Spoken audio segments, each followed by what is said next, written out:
Ladies and gentlemen, I hope everybody's doing great. Hey, we have Mr. Nicolas Ibenu, who's a computer engineer, internet entrepreneur, associate lecturer at ESCA University. He works with Business Day in Nigeria. I'm IT engineer, currently a part-time associate lecturer of computer studies at the Institute of Human Resource Management, affiliated with ESCA University. His focus areas, look at this, his focus areas are IT research, theory, information security, privacy, cyber warfare, terrorism, and civil engagement, social justice. Man, you are all over the place. But why are we here with you today? Oh, Nicholas, did Nicholas free? We got a frozen Nicholas. Oh boy. Oh no. Wendy, hello, hello. We are here. Nicholas, I want you to let me sorry guys. We got to get Nicholas back in here. He's going to offer so much value to us today.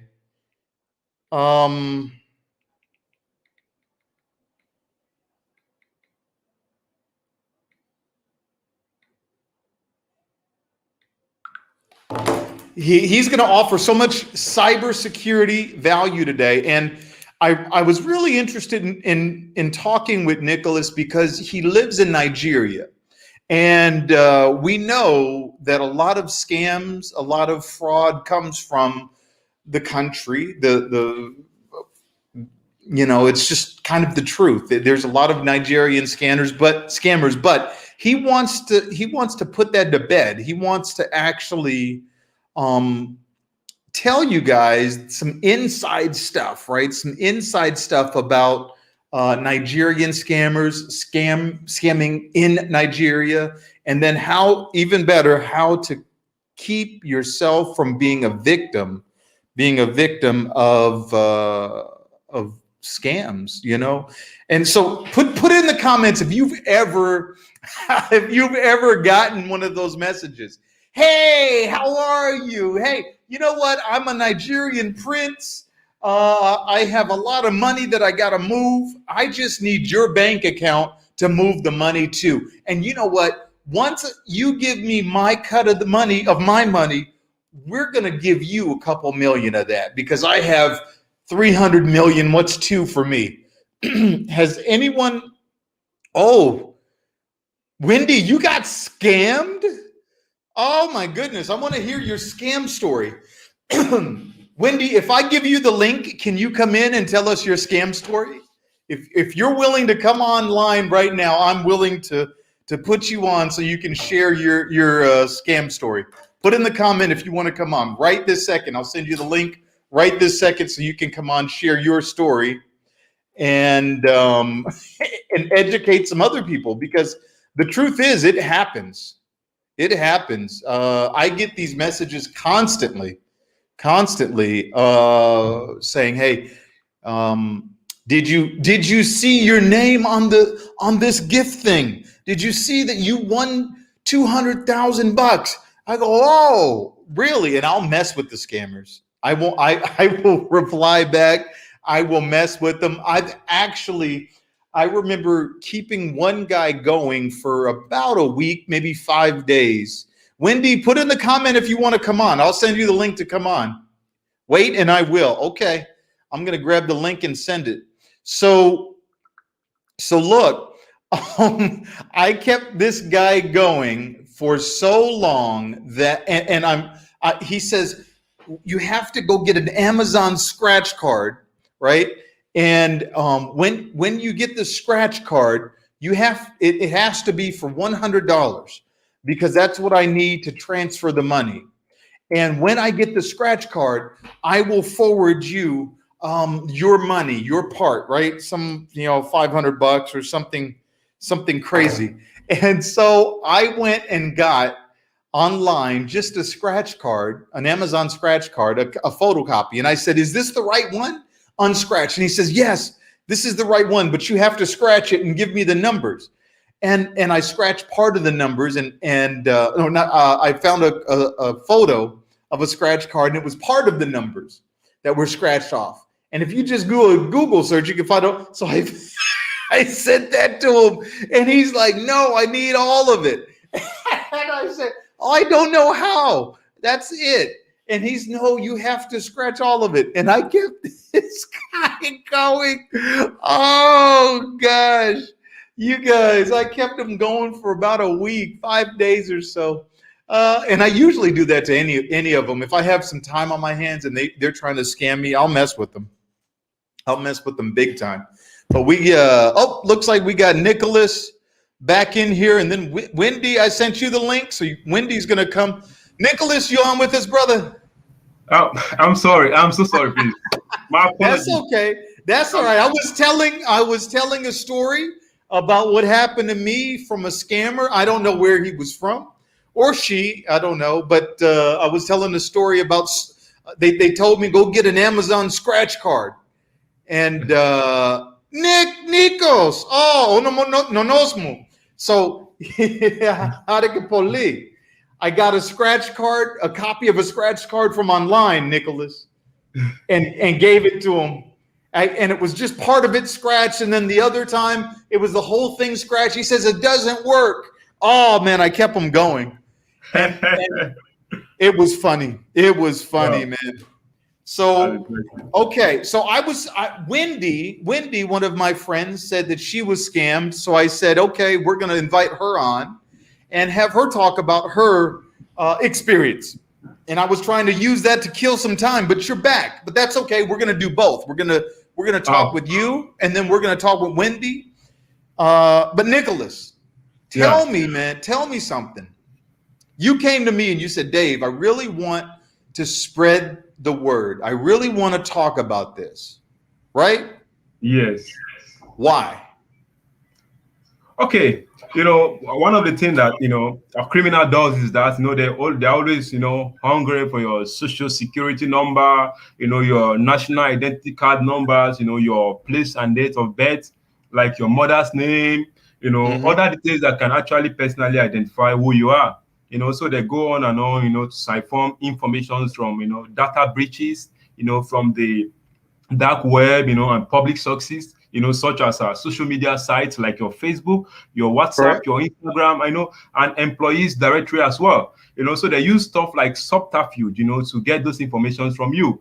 They have no reservation at all, about trying to pry directly into your private information to get it from you. So these personal data they get from you, is what fuels the long list of cyber crimes that we hear today.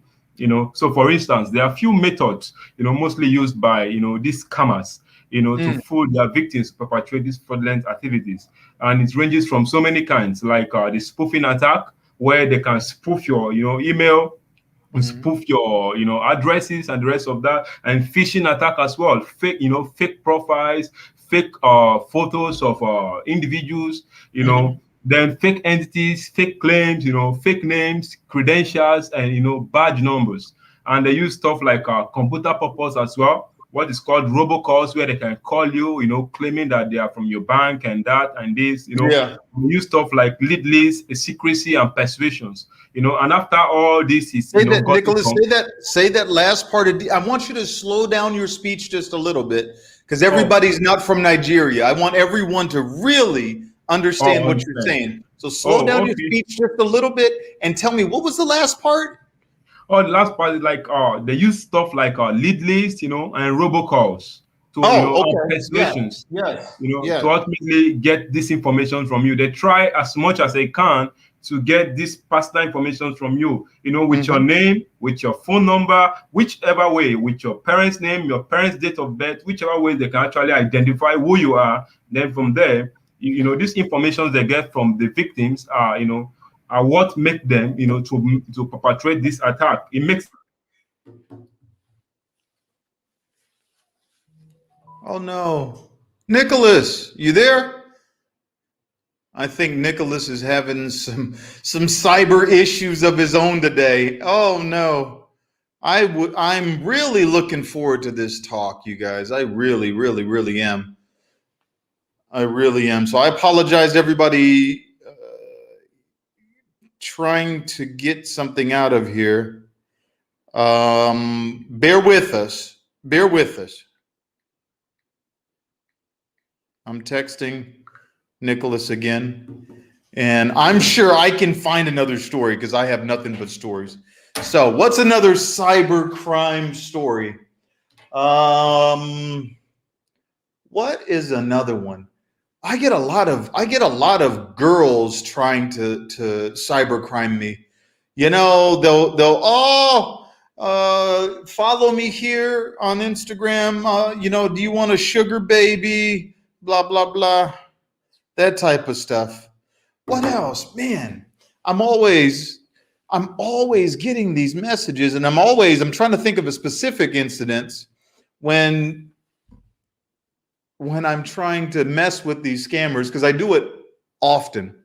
I will I will mess with them, give them fake social security numbers, you know. Oh, Nicholas is back in. And I'm not saying that you should do that. You probably should just ignore them. A lot of these phishing attempts are just to try to gather information. Nicholas, you with me, brother? I'm sorry. That's I okay. don't know. I don't know. I think the network from my place is so bad. I don't That's know. okay. You can't do anything about it. It Yeah. happens. I think it's from the ISP. I don't know. But so you were talking about phishing attempts. You were talking about people trying to get Uh, social security numbers. yes. You know, they don't have reservation at all about trying to pry directly into your private information to get it, because without them getting this personal information from you, this attack, you know, you cannot be exploited. You are not vulnerable if they can't get this information from you. Because, you know, one of the things with these hackers is this, you know, they are very intelligent, they are very smart, they know Mm-hmm. how to do it. So they try as much as they can, you know, to use deceptive means to get those information from you. You Now, get, so, give you me know, an most of this. example. Give me an example, but I want you to slow your speech so everybody gets this, okay? But give me an Okay. example. Give me an example of what some of these guys do to try to fish or gain your PII, your information, and Oh, what they do is this. what do they It's so do with simple. it? What they do is this. It's so simple. They sent you on like an official email addresses, like you know, trying to, you know, use someone's identity to send you an email. You know, and Mm, once you are not technically savvy, you know, succumb to this email, and ultimately you can be exploited, because when they send you an email, they send you with a link. They can't just send mhm, you an email, but they always send you with a link. You know, this mhm. link you click is what, you know, direct you to the site in which they want to clone, because this site has already been cloned, you know. Yeah. So when they So send you this link. explain site cloning, because this is pretty important. A lot of people don't understand what HTTPS is. If your Yes. bank is on a secure protocol, and they can spoof. So I want you to explain this. They can spoof even to the point where it looks like the URL of your bank or of PayPal or something like that. So Yes. explain that a little bit. Okay, for instance, now, you know, once we have what is called HTTP and HTTPS. Once you have a website that has the HTTPS, it shows that the website is secure. You know, for instance, there are other sites as well which doesn't have HTTPS, but those sites are as well legitimate. Then, Mhm. for instance, if you want to, you know, make a transaction like a financial transaction with your credit card, you have to be very careful, because you have to impute your details on a website that has HTTPS, because it's showing that the site, you know, is actually complying to PCI standard. Mhm. You know, any site that has HTTPS shows that the site is complying to a PCI standard. You know, but some people who have websites who cannot comply to these standards, you know, they use HTTP. It doesn't mean that the sites are not legitimate, but when you are carrying out transactions that has to do with financial transactions, you have to make sure you don't impute your details on site that doesn't have HTTPS. Ever. HTTP, Ever. yes, HTTPS. Thank you. Yep. Yep. Yep. It's So so that's it. and so my other point was that sometimes you can get an email that looks very legitimate, very official, and they can clone the website. Say your bank is Bank of America. They Yes. can clone that Bank of America website identical, and it's in minutes. I shouldn't say seconds, in minutes. I can Yes. literally take the code from a website and clone that website onto my own URL, right? Yes. And it looks almost identical, except the URL is not the same. And they can clone that. They can create a URL almost like they can create Bank of America with an S, right? Yes. And you may never catch it. So you always have to look for first the URL to make sure it's 100% sure. The truth is this. For instance, if a website is cloned and you are using a secure browser, for Mhm. instance, your browser has to be updated. Your browser has to be updated. Your phone has to be updated as well. You have to comply, to the standard of the phone, the kind of phone you are using. So if a website is cloned and is insecure and you are complying to the security standard with your phone or your gadget or whatsoever you are using, once you are accessing such site, there will be a pop-up message that will come directly to you Yep. automatically, telling you that this site is not safe or this site is not secure, for financial transactions or whatsoever. You get those messages from them. Let's take, for instance, like in Nigeria, there are a number of factors, like that actually causes this problem, for people coming into, cybercrime, fraudulent activities, scamming activities. Because when you see it most time on the news, on CNN or on so many platforms, you see that it's always from Nigeria, Mm. always from Nigeria. Malaysia, Dubai, United States. It's always from Nigeria, but people have not been able to, come up with the question: why is it always coming from Nigeria? You don't just have to be afraid of people for what you don't know. You have to, Yeah. try to get the information. So why is this thing always coming from Nigeria? You get, So so those what's things are very your important as answer well. to that? What's your Yeah, answer to that? there are so many factors which I may not mention all, but I can mention few. For instance, like a number of key factors such as a high rate of unemployment in Nigeria. Mhm. The quest for wealth amongst the younger people in Nigeria is very prevalent. Then lack of strong cybercrime law as well. And when I'm saying this, I'm not, like underestimating the current structures put in place by the EFCC. Like the EFCC in Nigeria is the Economic and Financial Crimes Commission that deals with such activities. I'm not like underestimating their, effort on what they are doing to curtail these cyber-related activities. But I'm trying to say that what the EFCC are doing, it's not currently matching the trends of what is happening. You can't keep imprisoning people in jail, locking them, charging them on high fines and so on and so forth, and think these issues can be solved. The only Mm. way the issues can be solved is that there have to be a cyber awareness program where Mm. people has to be, educated, where people has to be learned, where people has to understand how, the internet works. Even just few, you may not be an IT engineer, you may not be, an information technology specialist, but it is important how this thing works, so that just with common sense, you can, know if this is a fraudster or this is like a real identity. Like me, there are a lot of Yeah. people that have chatted with me that have actually known that they are fraudsters. I just block them because I don't know. The message you sent to me already, I know this is a fraudster. Yeah. Yeah. Yeah. You get, But so we have with the common sense. luxury. What's that? I said with common sense, somebody who is technically savvy can be able to curtail such attacks because it's just something that you can know with common sense. Yeah, I don't know, man. I can't say that I agree that it's just common sense because, like you even said, these guys are smart, right? They're Yes. not stupid.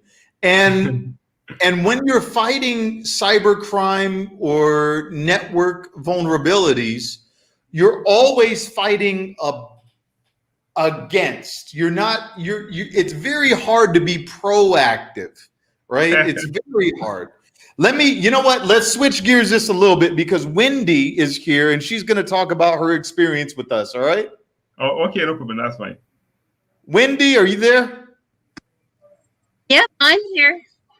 Hey, dear. How are I you? can hear everything over here too. Are you okay?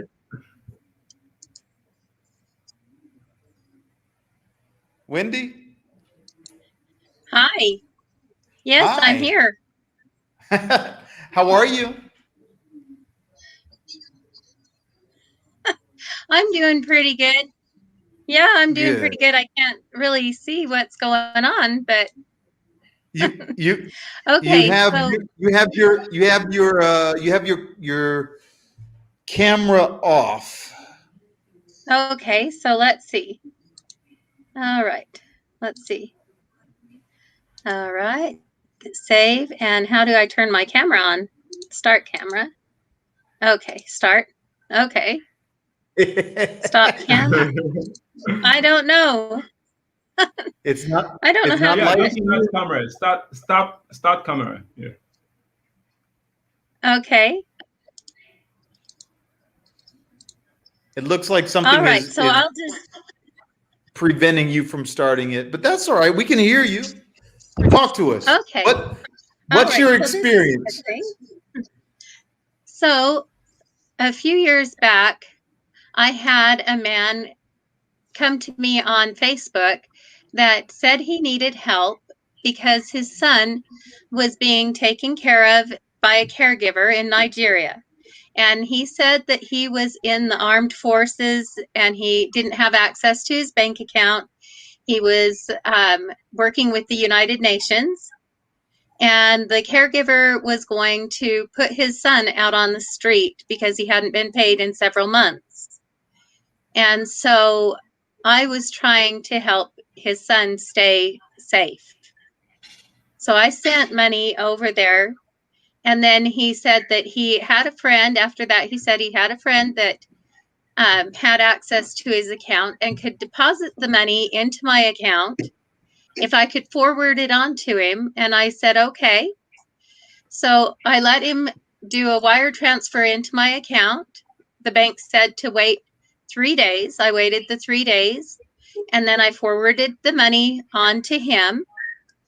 And within a few more days, it came back as a fraudulent wire transfer. So it took my complete paycheck and my house payment that I had in there. And I just recently paid it off. And the story kept going. He was begging for help and begging for help. And I kept trying to help him. And finally, he said, he sent me pictures of his son had been in an accident. The doctors were going to stop taking care of his son if he didn't pay them. So I ended up to the point of sending him about half of my paychecks, each paycheck, and sometimes my entire paycheck. And finally, after 2 years, I gave up and I blocked him. That was it. He said his son had passed away and I had to help him pay for the funeral. And he's saying he's a doctor. And I'm saying, well, if you're a doctor, you can get a job and you can take care of yourself. Your son is gone. It's done. So I lost $21,000. I know something. Wow. $21,000. Oh, Yep. oh. And I only made, I was only making $14 an hour. He took my bonus checks. He took my income tax returns. I was really trying to help that little boy that didn't exist. Don't get fooled.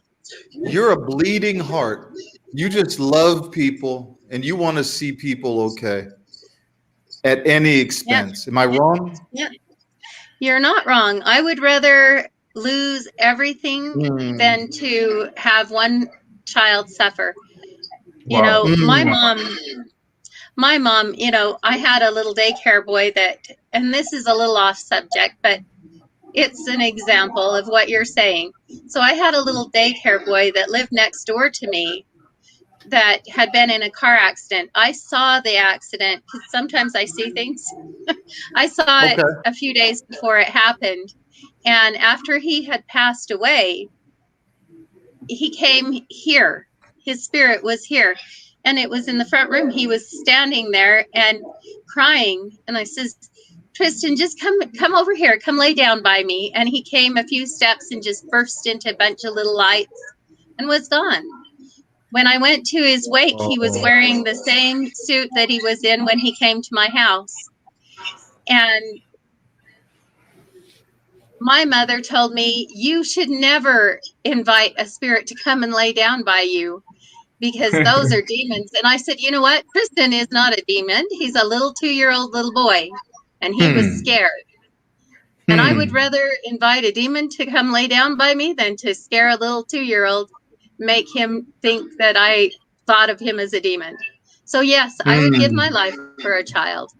And giving that money, I hope it went to a good source.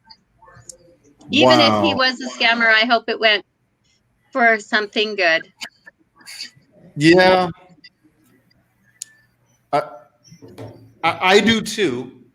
I do too. But the truth is, you could have taken that $21,000 and given half of that to a foster care organization or any organization that deals with children, child abuse, neglect, homelessness, and known I agree. for a fact. Yeah. So that's what I encourage everyone to take away from this is there are people that will pull at your heartstrings, that will convince you that the sky is not blue, even if you're looking at the sky. And those people are out there, and sometimes it just happens, and you don't want it to. And I know, Wendy, that you went through the stages of grief. You went through denial. You said, no, this isn't real. And then you went back and said, well, maybe it is. And if it is, then, what am I doing? I'm neglecting somebody. And then you said, no, this guy's scamming me. And then money came out of your account and it didn't go, happen. And he didn't pay you back. And you're like, no, he's scamming me. And then you went back to, well, look at this photo of this kid and blah, blah, blah. Am I wrong? You're absolutely right. Yeah. And the truth is, you're not alone. And there's millions of people that get scammed.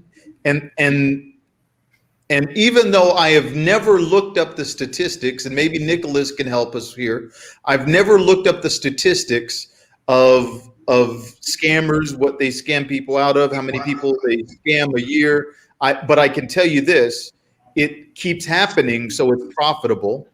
Somebody's falling for it because it hasn't stopped, right, Nicolas? Yes. It doesn't stop at all. And so usually when things don't go your way, you stop doing it. So they haven't stopped scamming people because it's going their way. So I am really sorry that happened to you, Wendy. And I'm going to say this in the best way possible. I'm sorry you let that happen to you.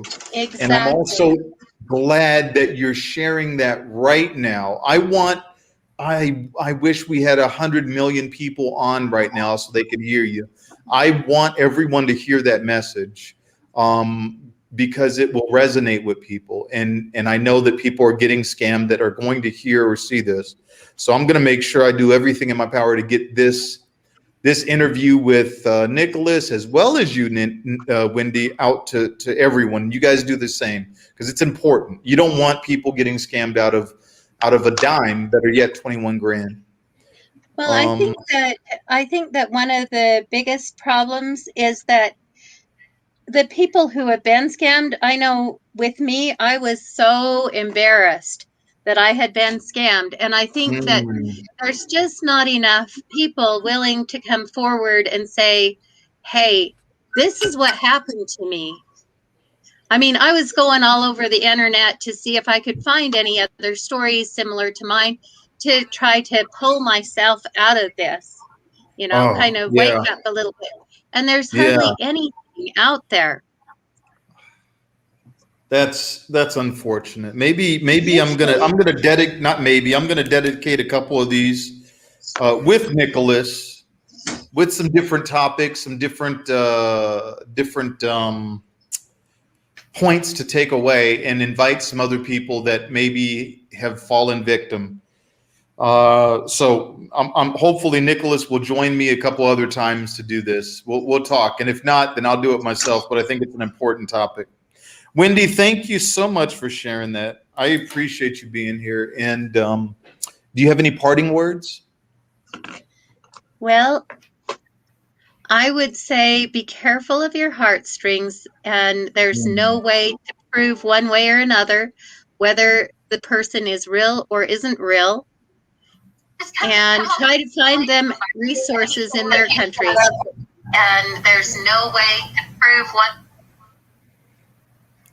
isn't real. Did I cut out a little bit? There you go. No, you're good. You're good. And there's no way what? There's no way to prove whether the person is legitimate or not. So if someone is in trouble like that, look up resources for them in their own country that can help them, or in the country where that person is. I agree. And give them the resources instead of the money.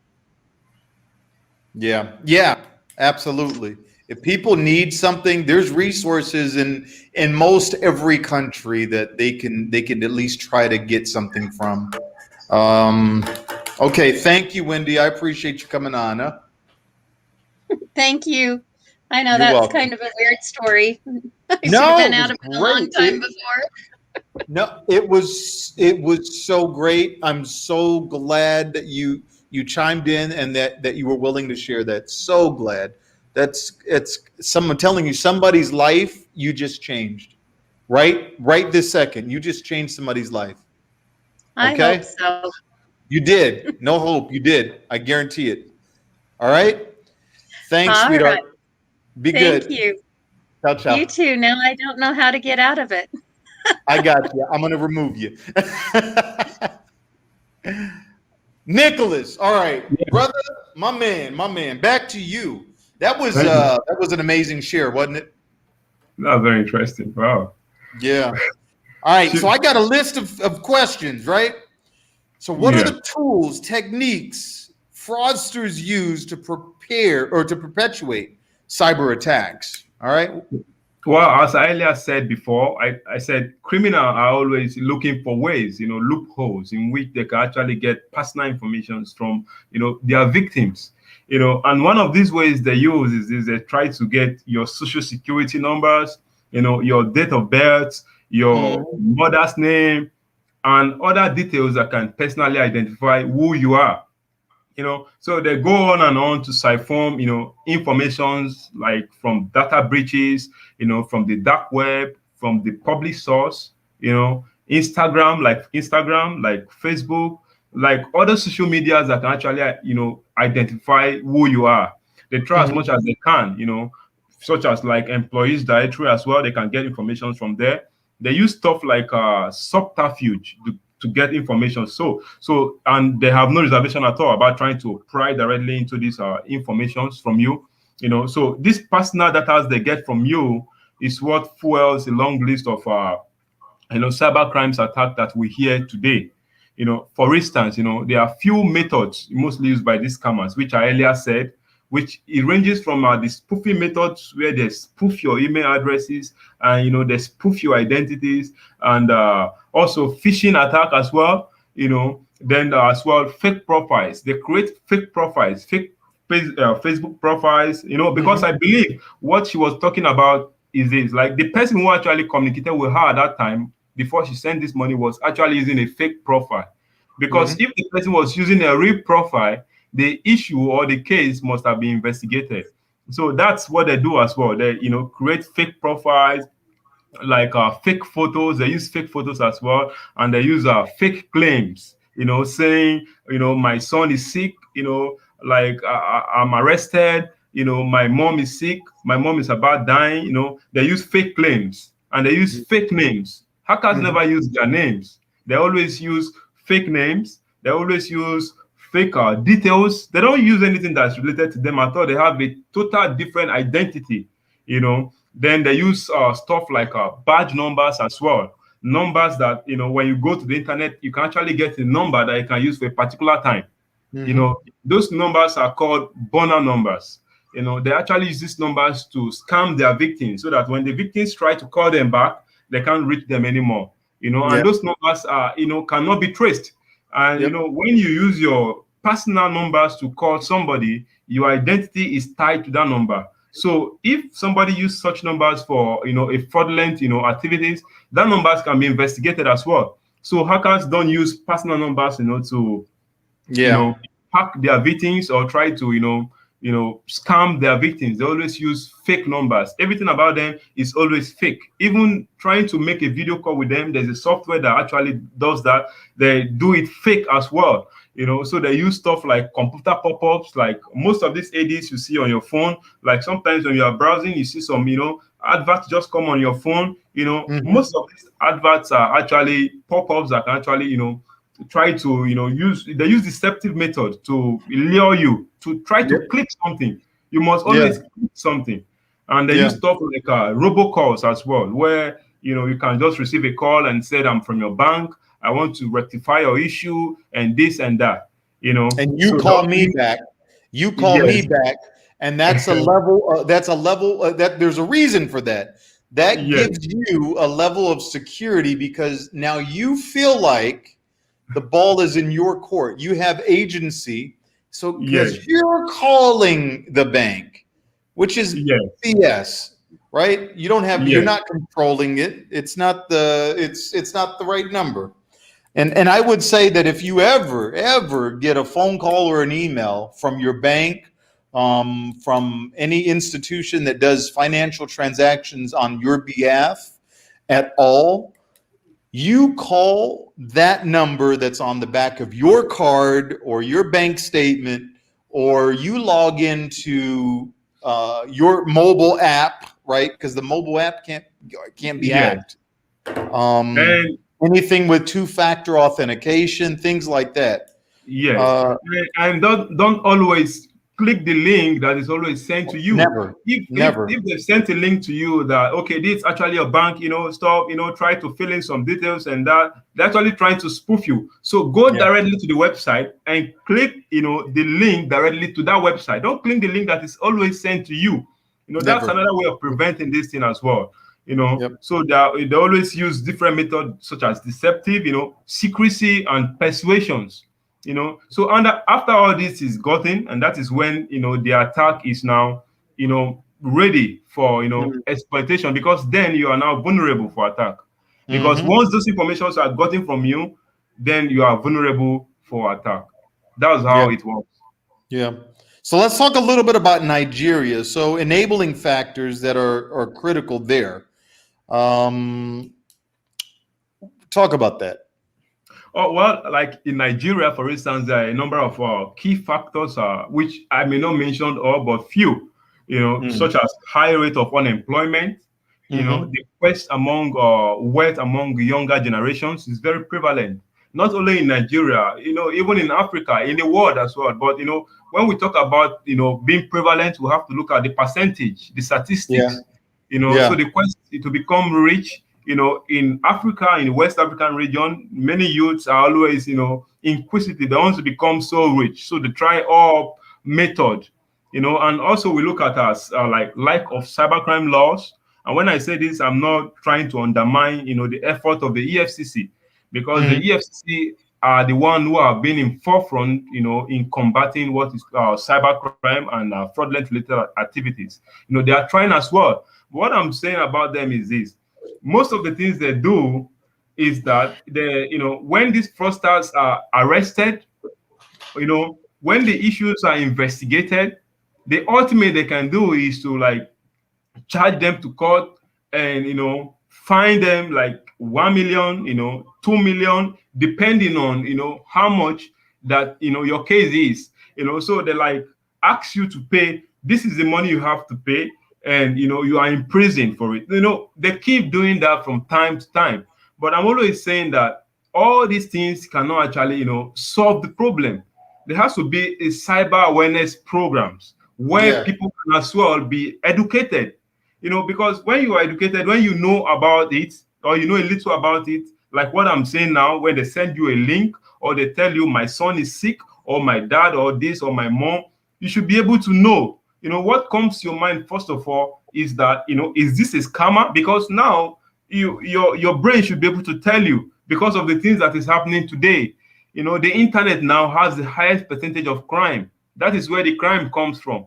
So your mind or your brain should be able to tell you, okay, is this a scammer? How do I know if this is a scammer? So if they were like cyber awareness programs, people should be able to identify. You understand? If not much, but at least few. You understand? Nicholas, I agree with you 100%. And you know what I just thought of? I do a lot of training for parents and teenagers, okay? And we're going to incorporate a cyber awareness module in my training, my parents and mentors training. And you're going to help me with it, all right? I'll pay you for your time. But I want to make sure that we incorporate a good awareness module for parents and teens so they don't grow up, right? Thinking that the world is just this nice, lovely place. There's people that want your money and a lot of other stuff from you. So we're going to incorporate that. That's going to be one of the modules. I have a whole year's worth of modules, but that's going to be one of them, one of the lessons. So, hey, so tell me, so we talked about Nigeria, right? And kind of the why you see this, why it's so prevalent. And it's not just Nigeria. The truth is there's a lot of countries that have a lot of scammers that's their job. They wake up in the morning and that's what they go do. And it's because of a lot of factors, mainly lack of resources and money. And that's just the truth. And we don't get to choose where we were born. We just don't. It just happened. You're just there. And we see that cybercrime is all over the world. There's not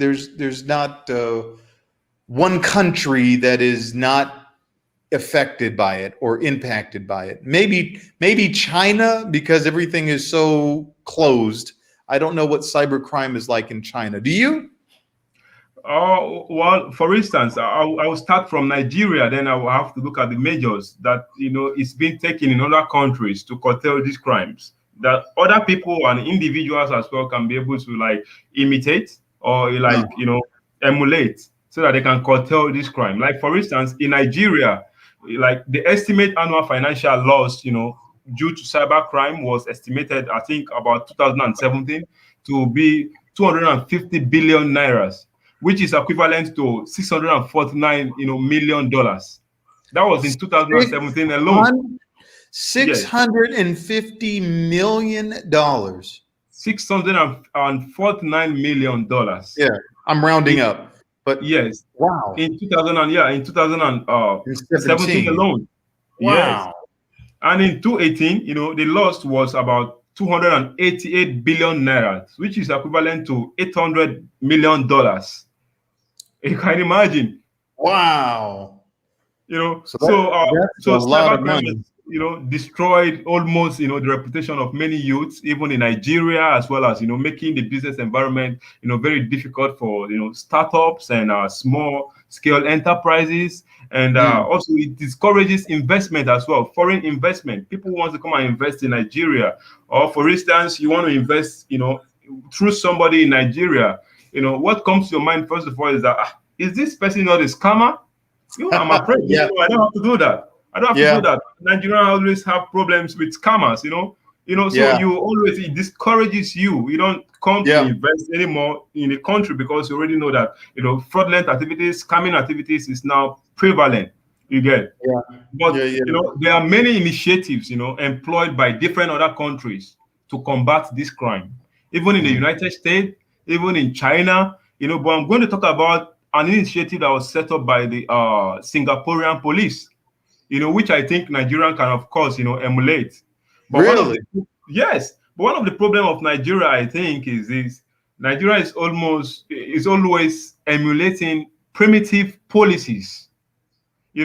When I say primitive policies, I mean they don't go with the technologies, like the trend of technology. Like Hmm. you are an information security specialist and you know about technology, Mm. and you know Mm. that technology changes every day, new software comes. Mhm. Mhm. So we have to go with that trend. But Nigerian does not go with the trend of technology. That's one of the problem we're having. You know, take for instance, Ah, Nigeria has been banned, from cryptocurrency. They banned cryptocurrency in Nigeria. That's the primitive really? policy. Yes, you understand. So Wow.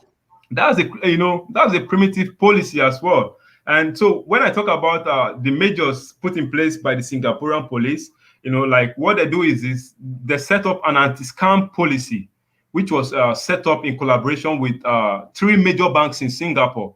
And one of the things the anti-scam center does is that it disrupts, the operations of scammers, by impending fund transfers.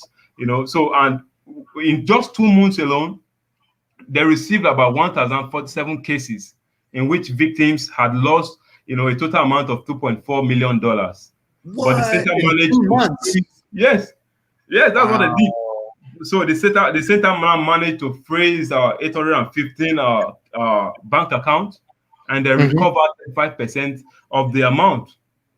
So that's a very great progress, because they saw that that was the problem they were having during that time in Singapore, and they now Mm. set up these institutions, and the institutions was actually fighting directly from the internet. It's just like when you are in the war front, Yeah. physical battles. You don't fight from the Yeah. internet. You have to fight Yeah. physically with the people. You get. So that's what it is. But in Nigeria, like, they are fighting from the internet, and the people are fighting physically. It doesn't add up. You understand? It makes sense, man. What you're saying makes sense. Doesn't add up. Wow. Understand? So they have to Wow. be. These people are very enlightened. They are very knowledgeable. They know about tech. They know about everything that has to do with tech. They know how to scam you. But the government has to know more than they do. You Yeah. understand? So Yeah. that's Yeah. my Yeah. point. There has to be policy and law Yes. in place to deter that type of behavior. Yeah. It won't go away. It won't suppress it 100%, but it will deter it. So we talked about some of the things that people can do to protect themselves. We talked about, what about physical security technologies that are supposed to be available in institutions to perfect cybercrime? That's what you were just talking about, right? In Singapore? Oh, okay, yeah. Okay, for instance, for like individuals, what they can do to protect themselves, like maybe like simple security tips, such as having an updated and recognized antivirus software, just like I said before. Mm. Like, your phone has to be updated, your browsers has to be updated. You have to, be acquainted with the vulnerabilities that are available, because most time Microsoft often, give out, informations about their systems that are now, vulnerable. So that's what Microsoft does most of the time. So it's always good for you to be, acquainted with such informations, so that you know that, okay, now my system or my laptop or my whatsoever is, due to be updated, and so on. Then stuff like avoiding like computer pop-ups, like ADS, and personal information. Stop sharing personal information, and as well use strong password. People use their name for password. People use their date of birth for password. That is wrong. Use password that cannot, that will be difficult to guess. you know don't use password like your date of birth or your names or a sentence.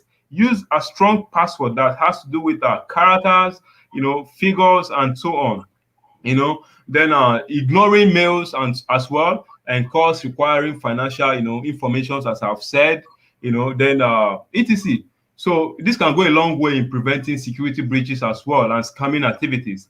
Then as well, Nigeria is also experiencing a surge in cyber crimes as well, supported by prevailing economic conditions. Like, Nigeria is actually experiencing a lot of things. Poverty rate is high, unemployment is high, and we're having young boys who are technically skilled.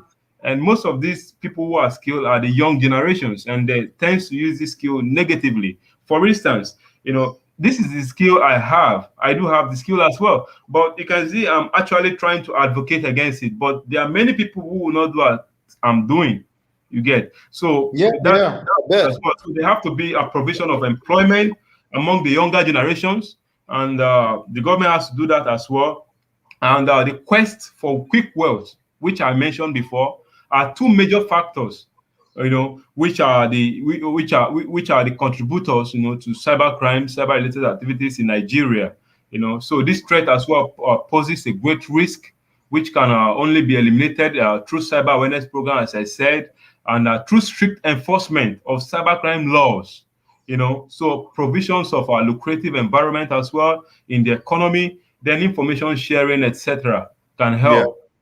So but however, in medium to long term enterprises, increasing in awareness could also help. Like people who wants to come to Nigeria, I have a lot of people talking to me from outside the country who wants to come to Nigeria. So they tell me about how is this scamming activities over there, this do people scam you physically, stuff like that. It doesn't happen that way in Nigeria. Physically it doesn't happen that way, but people always have a very wrong notions when it comes to that aspect as well.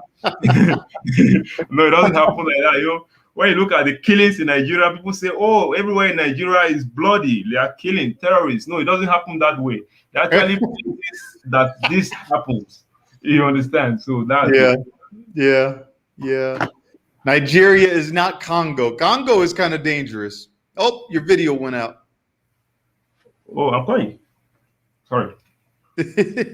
But yeah, brother, there's I think the point of all of this is people can educate themselves. Oh, okay. There you go. Educate themselves by listening to platforms like this. So make sure you share this video with people that you Oh, know. yeah. My This brother- is an important topic for everyone because, as Wendy said, people are a little embarrassed to tell anyone else that they got scammed. So your neighbor, your friend, your sister, your daughter, your son may have been scammed or being scammed actively, and you may not know. So I implore you to really share this video with them. And I'm about to even share it as well. I'm sorry. I think that's the reason why my video is going off. I'm sharing the video. you're sharing it also. Yeah. So make sure everyone listening to this that you're sharing this, because this is important stuff from people that care, from experts. I think there was a lot of good nuggets of advice there. If I could leave anyone myself with any nugget of advice, it would be to just don't give people PII, your personal identifiable information. Don't give people your social security number ever, right? Unless it's you calling your bank, you filing your taxes, or your accountant filing your taxes. But when people are messaging you at random, don't fall into the trap. Just don't. And if you're a bleeding heart like myself, like Wendy, and you just want to see the world a better place, you can't stand seeing people not doing well. I got scammed not too long ago from a military guy, but I won't go into that. It actually made me really sad, really sad. I did a whole video on it, but it's easy to fall into the trap of your heart really going out and wanting to see the world better or people better, and you're empath. You're very empathetic, and you want people to be okay. So don't do it. Just, if you're going to give money to someone, give it to a charitable organization that you know and trust that will do something with that money. And there's a million of them out there. I've been on the board of directors for one. I've owned one. People can use your money in very good ways that you can feel good about. Not Prince so and so over in Nigeria that can't seem to figure out how to put his $200 million into the bank. Don't fall for it. Nicolas, any parting words before we close out, brother? Oh, yeah. Like for instance, what are the like physical securities that has to be put in place? Because cyber related activities does not happen to individuals alone. It happens to companies, it happens to institutions, it even happens to government institutions as well. So it's also important for us to talk about the physical security that has to be put in place for these issues to be like prevented. Like we have to, like in institutions like companies and government institutions, we have to like look at our antivirus systems. Many companies doesn't care about antivirus softwares. They don't look at it at all. They don't see it as like as a problem to the organization if they don't have it. You Mm. understand? So we have to look at it as well, like antivirus softwares, and we have to have like digital IDs certificate. Many companies does not also comply to the PCI standard, which is the Security International Standard. They don't comply to that. That is very wrong. We have to look at the digital ITS certificates. Then there are like most of the messages we send, we like if they are very, confidential and sensitive, we have to like, encrypt those messages, encrypt them as well. Many companies does that. Many domain hosting companies does that as well, but you have to pay extra charges for it. Then we have to look at intrusion detection systems, where people wants to penetrate, or these criminals wants to penetrate your companies. There are systems that are set up to actually counter those things, which can notify you. Then of course we have to look at our firewalls as well. Then ultimately we see access control as well. So when all these things are put in place, it will be very, very, very difficult for hackers to actually, make intrusions to your network, because they come directly to the network. If they try all possible means, they can't get your personal information, they can't get information about the companies. They try to, get these informations directly from the network. So if the network is not secured, the hackers can gain intrusion through that aspect as well. Then when we also talk about that, we have to talk about measures to control, computer crimes as well. Then we have to look at management of our support system in addressing security issues like countermeasures. When many companies has these problems in their organizations, they don't tend to look at it. Just like a company I just read recently about, they were hacked by some group of people. They never talked anything about it. They never published it on a newspaper. They left it like that. They felt, okay, those people may not come again. They may always come when they see or they feel that they want to get some information, because those people are always very, very, very, very current. They know about the news, they know about the internet, they are first to know about any information that comes. So it depends on how money is coming, to your company or to you as an individual. So they now, lay siege on those things and try to exploit you. Then as well, we have to look at the adequate training of security personnel. People don't do that in organizations. Like the organization where I work, Business Media Limited, they always organize trainings for security, like information security personnel. The company pays for them to go for trainings.